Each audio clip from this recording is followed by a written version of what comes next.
আসসালামু আলাইকুম এভরিওয়ান, কি অবস্থা সবার? কেমন আছেন সবাই? আশা করি অনেক ভালো আছেন।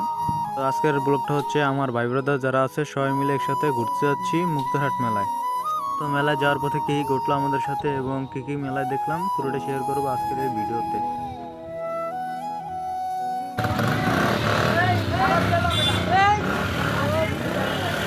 তো ভিউয়ার্স, আমরা এখন যাচ্ছি মোল্লাহাট বাজারে বাইকে তেল ভরার জন্য। বাইকে তেল ভরা শেষ, এখন আমরা যাব কালকিনি কুন্ডুবাড়ি মেলায়। আমাদের সবার ইচ্ছা ছিল আমরা ঘুরতে যাব কালকিনি কুন্ডুবাড়ি মেলায়, কিন্তু কালকিনি যাওয়ার পরে শুনলাম বাইকের কাগজ আছে কি না এটা পুলিশ চেক করতেছে। আমাদের সাথে ছিল 5টা বাইক, আর 5টা বাইকের মধ্যে শুধু একটা বাইকের লাইসেন্স ছিল না। 5টা বাইকের মধ্যে একটা বাইকের লাইসেন্স না থাকার কারণে আমাদের আর কালকিনি কুন্ডুবাড়ি মেলায় যাওয়া হলো না। এখন আমরা কালকিনি থেকে চলে যাচ্ছি রমজানপুরের দিকে। Welcome to the show.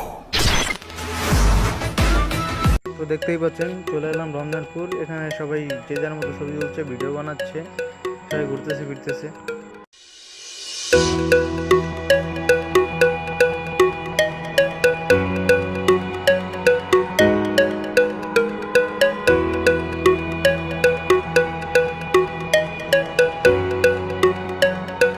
এখানে কিছুক্ষণ সময় কাটালাম, এরপর দেখতে দেখতে রাত হয়ে গেল। তো এখন আমরা চলে যাচ্ছি মুক্তারহাট মেলায়। আমাদের যাওয়ার কথা ছিল কালকিনি কুন্ডুবাড়ি মেলায়, কিন্তু কোনো একটা কারণে আমরা যেতে পারিনি। কিন্তু এখন চলে এলাম সিটিখান মুক্তারহাট মেলায়। মেলায় এসে প্রথমে চোখে পড়লো একটা মাঝার, আর ওই মাঝারে দেখলাম অনেকে মোমবাতি দিচ্ছে এবং কিছু একটা মানত করে মোমবাতি দিয়ে যাচ্ছে।